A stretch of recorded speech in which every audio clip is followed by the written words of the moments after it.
চাঁদপুরে নিহত নৌ শ্রমিকদের পরিবারকে সরকার ও নোয়াপাড়া গ্রুপের অর্থ সহায়তা। চট্টগ্রামে জুলাই বিপ্লবে আহত ১১৩ জন যোদ্ধা পেলেন সম্মাননা চেক। এবং সরবরাহ কম থাকায় টাকা দিয়েও মিলছে না সয়াবিন তেল।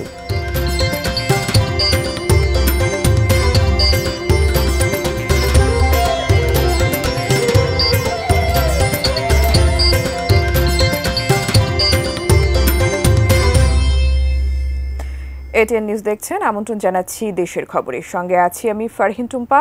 এতক্ষণ আকিজ বশির গ্লাসের সৌজন্যে শিরোনামগুলো শুনছিলেন। বিস্তারিত।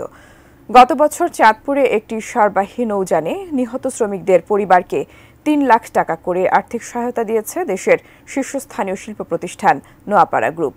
মঙ্গলবার সচিবালয়ে নৌপরিবহন উপদেষ্টা অবসরপ্রাপ্ত brigadier general doctor M Shakhawat Hossain এই সহায়তার চেক নিহত শ্রমিকদের পরিবারের সদস্যদের হাতে তুলে দেন।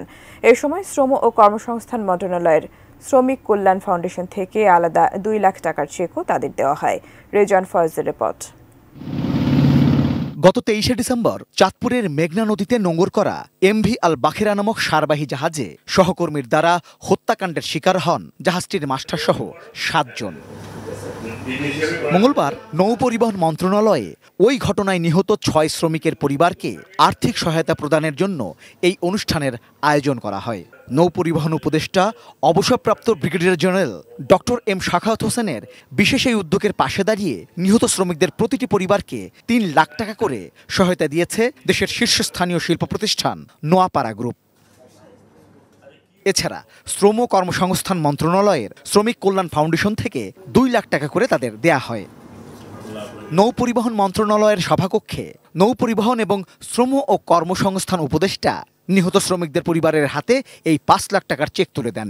এ সময় নোয়াপাড়া গ্রুপের ঊর্ধ্বতন কর্মকর্তারা উপস্থিত ছিলেন। অনুষ্ঠানে উপস্থিত ছিলেন এটিএন নিউজের নির্বাহী পরিচালক মোশাররফ হোসেন। আমরা এখানে আপনাদের দুটো চেক, একটা হচ্ছে শ্রম মন্ত্রণালয় থেকে, আরেকটা নৌ মন্ত্রণালয়ের ডিজি শিপিংয়ের যে টাকাটা, সেটা নোয়াপাড়া গ্রুপ একটি বেসরকারি প্রতিষ্ঠান। আপনাদের দুঃখ শুনে, এরকম একটা ট্র্যাজিক কাহিনী শুনে ওনারা অনুদান দিয়েছেন, সেখান থেকে আমরা দিচ্ছি।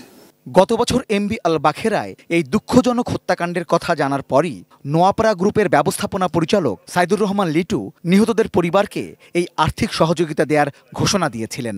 নোয়াপাড়া গ্রুপের কর্মকর্তারা জানালেন, দেশের প্রতি এবং দেশের মানুষের প্রতি দায়বদ্ধতা থেকেই নোয়াপাড়া গ্রুপ নিহত শ্রমিকদের পরিবারের পাশে দাঁড়িয়েছে। তো আমাদের যতটুকু সাধ্য সামর্থ্য তাদের পাশে দাঁড়িয়ে তাদের দুঃখ কতখানি কমানো যায় এই রমজান মাসে আরও, সেজন্য আমরা এই উদ্যোগটা বেছে নিয়েছি এবং আমরা এই উদ্যোগটা নিয়েছি।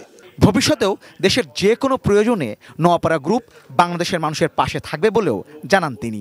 বেসরকারি খাতে সরকার যে সার আমদানি করার ব্যবস্থা, সুযোগ, অনুমোদন দেয়, তার সিংহভাগ কিন্তু নোয়াপাড়া গ্রুপ অনেক কষ্ট করে, ওয়ার্ল্ড মার্কেট এখন অনেক ক্রাইসিস যাচ্ছে, সেখান থেকে মেনটেন করে, ম্যানেজ করে একদম সরকার নির্ধারিত শিডিউলের মধ্যেই এনেছে এবং ডিস্ট্রিবিউট করেছে। নোয়াপাড়া গ্রুপ সবসময় দেশের জন্য, মানুষের জন্য, মানুষের মৌলিক চাহিদার প্রথম চাহিদা খাদ্য নিরাপত্তায় কাজ করছে সততার সাথে।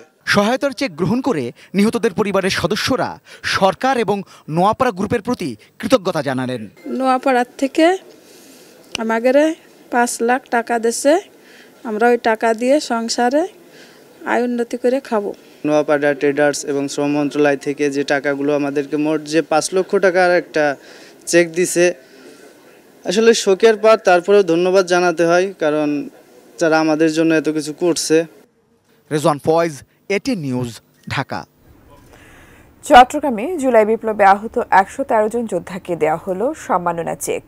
বন্দরনগরী চট্টগ্রামের বিভাগীয় কমিশনার জিয়াউদ্দিন আহতদের হাতে এই সম্মাননা চেক তুলে দেন।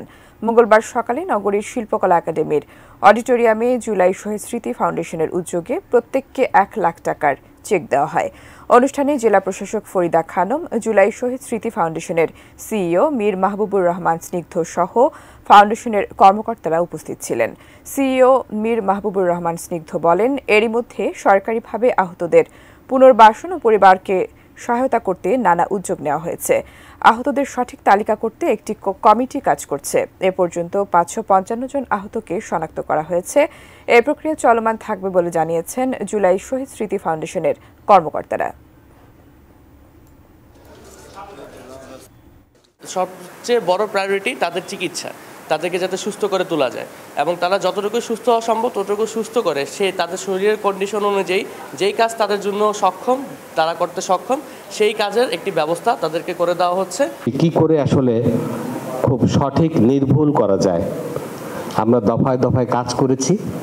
তারপরে একটা কমিটি গঠন হয়েছে এবং দিনরাত পরিশ্রম করে অন্তত আজকের এই চেহারাটায় আমরা উপনীত হতে পেরেছি। দেশের খবর এ পর্যায়ে বিরতি নিচ্ছি, সঙ্গেই থাকুন।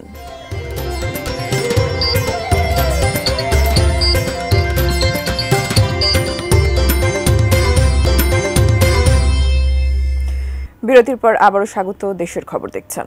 কোনোভাবেই ঠেকানো যাচ্ছে না সয়াবিন তেলের মূল্য বৃদ্ধি। সারা দেশের বাজারগুলো থেকে প্রায় উধাও বোতলজাত সয়াবিন তেল। খোলা তেলের দামও বাড়তি।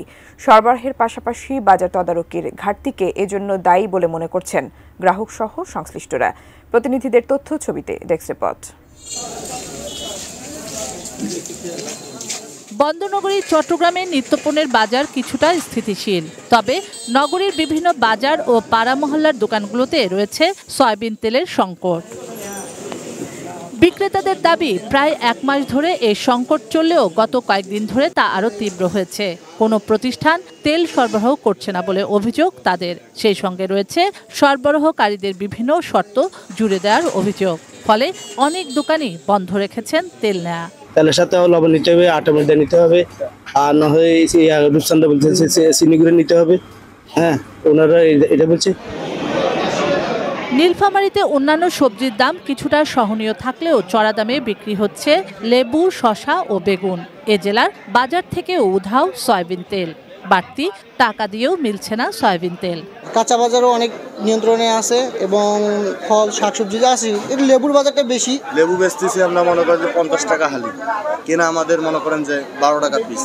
যে পরিমাণে আমাদের লাগে সেই পরিমাণে আমরা তেল পাচ্ছি না। সাভারের বাজারে চিনি, গুড়, এলাচ, ছোলা, পেঁয়াজ, রসুন সহ ফলের দাম আকাশচুম্বী। বোতলজাত সয়াবিন তেলের দেখাই মিলছে না বাজারে। খোলা সয়াবিন তেলের দামও চড়া। বিক্রেতাদের অভিযোগ, কোম্পানিতে সরবরাহ থাকলেও ডিস্ট্রিবিউটররা তেল নেয়ার ক্ষেত্রে দেন নানা শর্ত। কাস্টমার এসে প্রথমেই আমাদের কাছে বলতেছে, ভাই 1 লিটার সয়াবিন তেল দেন, 2 লিটার সয়াবিন তেল দেন। যদি আমরা তেলটাই না দিতে পারি সে অন্য বাজার কিভাবে করবে? তাতে তো আমাদেরও ব্যবসায়িক লস হচ্ছে। বলছে আজ আসবে কাল আসবে, লিখে যাচ্ছে কিন্তু তেল আসছে না। প্রতিটা কোম্পানি একই কথা, তাদের কাছে মাল নাই, বললেই মাল নাই। এদিকে প্রশাসনের তদারকি না থাকায় দোকানিরা খেয়াল খুশি মতো দাম হাঁকছেন বলে অভিযোগ ক্রেতাদের। রমজান মাস হইলে জিনিসপত্রের দাম বেড়ে যায়। আমাদের একটা মুসলমান দেশ, রমজান মাস হইলে কেন জিনিসপত্রের দাম বাড়বে? এটা অনেক দুঃখজনক যে এটা সঠিকভাবে মনিটরিং করা হচ্ছে না। শুক্লা সরকার, ডেস্ক রিপোর্ট, এটিএন নিউজ। এখন দেখব আরএফএল এসডব্লিউআর এর সৌজন্যে আজকের সেহরি ও ইফতারের সময়সূচি।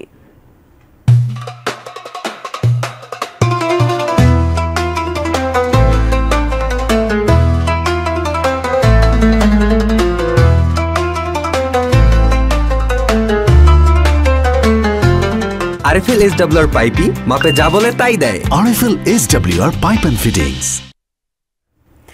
দেশের খবর এ পর্যায়ে আবারও বিরতি নিচ্ছি, সঙ্গেই থাকুন।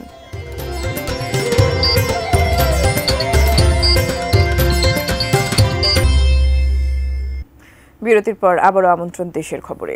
মানিকগঞ্জের শিবালয় উপজেলার জাফরগঞ্জ গ্রামের তরুণ উদ্যোক্তা জুলহাসের তৈরি প্লেন যমুনার চর থেকে দ্বিতীয়বারের মতো আকাশে উড়ানো হয়েছে।